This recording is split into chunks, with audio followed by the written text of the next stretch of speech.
What on earth is going on? Mom passed away from an illness, didn't she? The diagnosis was clear. Yes, she did. There's no doubt Mom was sick. Then why are the police here? My name is Catherine. I'm a 36-year-old housewife primarily focused on homemaking and childcare. I also work a part-time job 3 days a week. My husband Albert is a school teacher. He's strict with our children's discipline, but he's a wonderful dad who cherishes our family. We have 2 kids, a 5-year-old daughter and a 3-year-old son. They're at ages that require a lot of attention, so every day is hectic. But I have a strong ally in this journey of parenting. My mother-in-law, she lives nearby and is always there for us. She actively helps with the kids, which is a huge relief.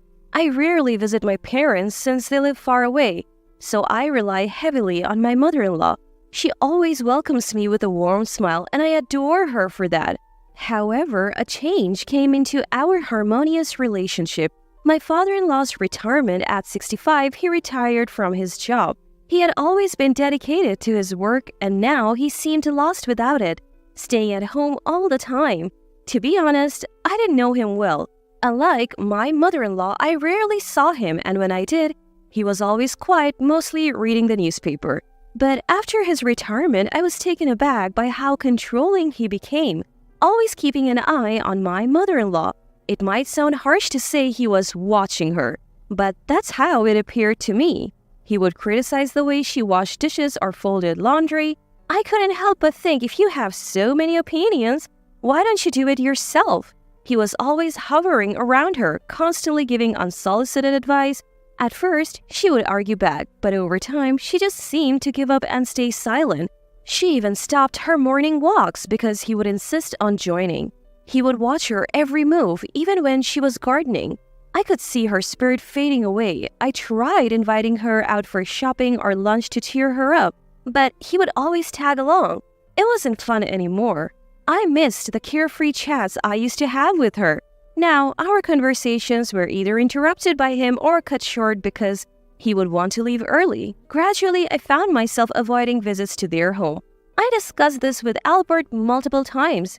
He would occasionally check on them, but he couldn't get his dad to stop this overbearing behavior.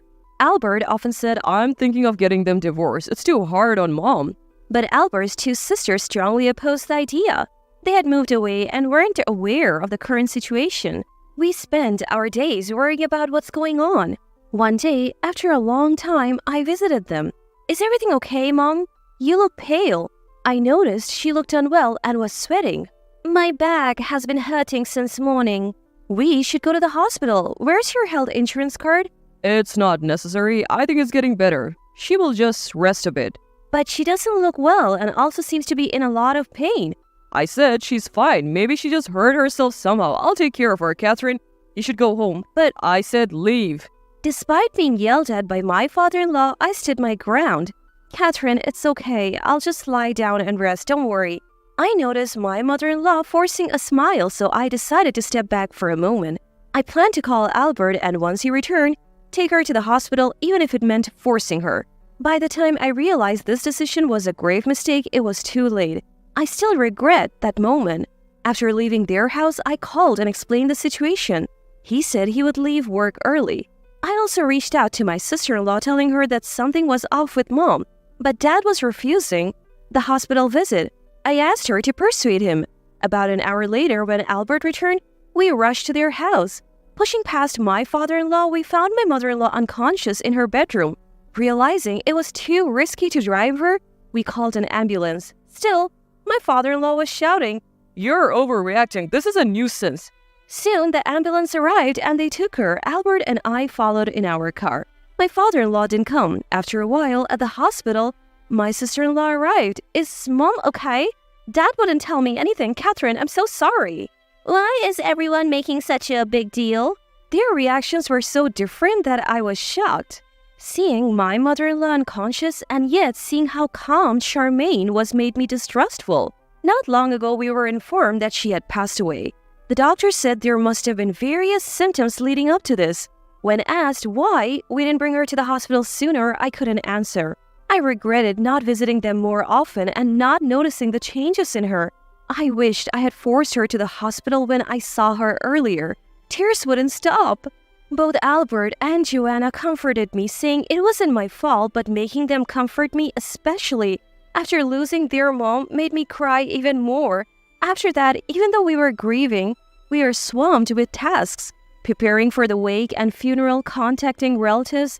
Maybe these tasks should have been for her natural child, but I wanted to be involved as much as possible because I loved her. With the whirlwind of tasks and deep sorrow, my memories of that time are blurry.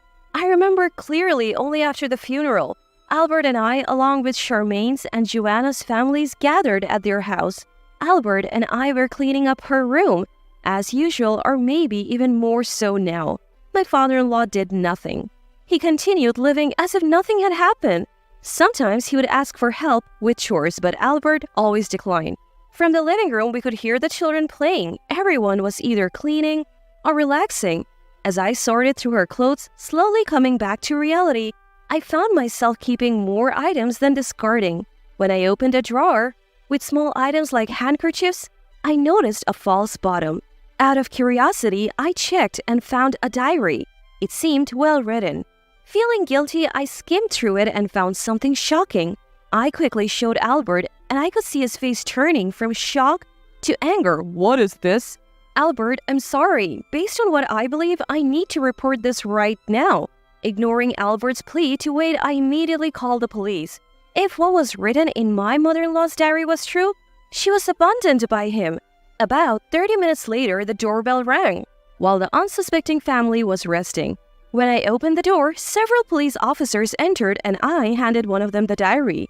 After skimming through it, the officer nodded and proceeded further into the house. What's going on? Hey, stop it! Both my father-in-law and Charmaine were surrounded by the officers. Joanna and her husband looked on in shock while Albert and I moved the children to another room. What happened? We would like to discuss the circumstances of your wife's passing. You're Charmaine, correct? What's this about? Mom died of an illness and we have the diagnosis. Well, it's true, Mom was definitely sick. Why are the police here then?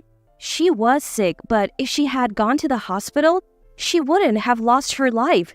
Joanna and her husband couldn't hide their shock at these words. Mother-in-law left a diary. She wrote about how her body hurt, but she couldn't even effort to go to the hospital. On other days, she mentioned how Charmaine wished she would just disappear.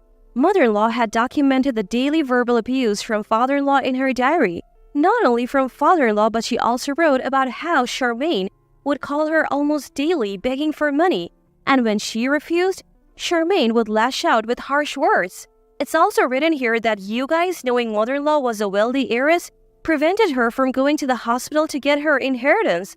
Mother-in-law had every right to live. She didn't need to die. I couldn't hold back my tears as I spoke. Father-in-law looked pale while Charmaine seemed indifferent. Well, what could I do? My husband earns a meager salary and I need money for socializing with my mom friends for my child's kindergarten. Just the other day they were flaunting their new designer bags. If I don't have the same, they will exclude me. Dad used to give me an allowance, but since he retired, he said he's broke. When I talked to Mom, she told me to stay away from such friends. If you're not on my side, it's no problem if you're gone. Charmaine's selfish reasoning made both Albert and Joanna clench their fists in anger. Albert, trying to stay calm, gently held my hand and I felt the tension leave his grip. Looking over, I saw Joanna being comforted by her husband. See, you guys have someone to protect you. My husband, with his low salary, doesn't stand up for me. I'm just unlucky. Charmaine's husband quickly looked away, clearly not wanting to defend her. Sis, I also earn a low salary. That's why Catherine works part-time to help out. She does more than her fair share and I want to make her happier. What are you doing for your family? Charmaine bit her lip in frustration. Dad, you've always spoiled her. Why did you abandon Mom? She was cheating on me. You might not even be my son. She got what she deserved. When did she cheat? You've been following her around since you retired. Well, she did it behind my back. Just last Sunday, she met her lover. Were you not with Mom last Sunday? You're always with her. How long were you apart? I followed her everywhere, even when she said she was going shopping. Father-in-law seemed more panicked the more he thought about it. We were never apart. I was always watching her. Then, who told you about Mom's affair?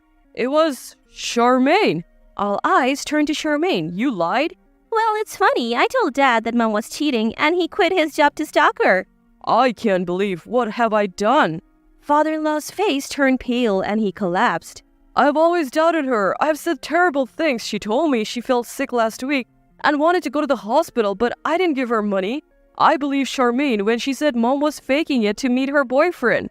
With a weak voice, father-in-law broke down in tears. I promised to make her as happy as our son when we got married. What have I done? A police officer pulled a sobbing father-in-law to his feet. No matter how much you regret or cry, your wife won't come back. We'll continue this at the station. The police took away the still crying father-in-law and the sulking Charmaine. Later, when Albert and I visited the police station for questioning, we learned that Charmaine was in deep financial trouble. As she had said herself, she became stubborn, trying to assert dominance among her close mom friends. Originally a high-maintenance woman, she married a man from an average family. Despite her husband and in-laws' objections, she insisted on sending her child to a kindergarten frequented by the wealthy.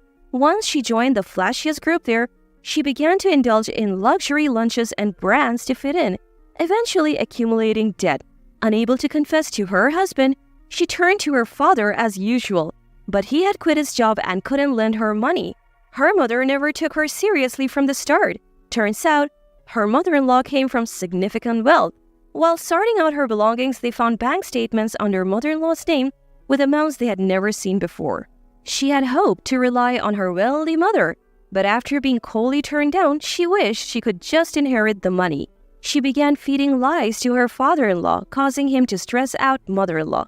Mother-in-law's health deteriorated faster than expected, which pleased her. She kept telling father-in-law it was just a minor illness and not to take her to the hospital. Because of her selfishness, mother-in-law tragically lost her life.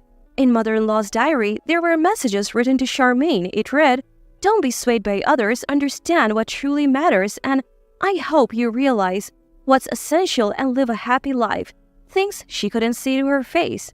Showing her, this didn't change Charmaine's heart. She ended up in police custody for a while. Father-in-law consumed by grief is likely to be given probation, but he will still have a criminal record. Even though they can't meet anymore, I hope he reflects on his actions. In the end, Charmaine and her husband decide to divorce, with the father getting custody of the child. She never thought it would come to this. Only when her child was taken away did Charmaine break down in tears. She probably realized the gravity of her actions only after losing what mattered most. She is said to cry every day, wanting to see her child. Albert and Joanna were devastated as their family fell apart, especially with both the father and Charmaine having criminal records. Was the diary written by mother-in-law to someday reveal the truth to someone? Or was she planning to serve father-in-law divorce papers and claim compensation? Now, no one will ever know the real story. But I feel relieved that the truth about what happened to mother-in-law is out in the open. I dearly miss mother-in-law, but the time I spent with her was genuine. So, I want to keep moving forward. If my son ever gets married and brings home a daughter-in-law, I hope to be as kind-hearted as my mother-in-law was to me.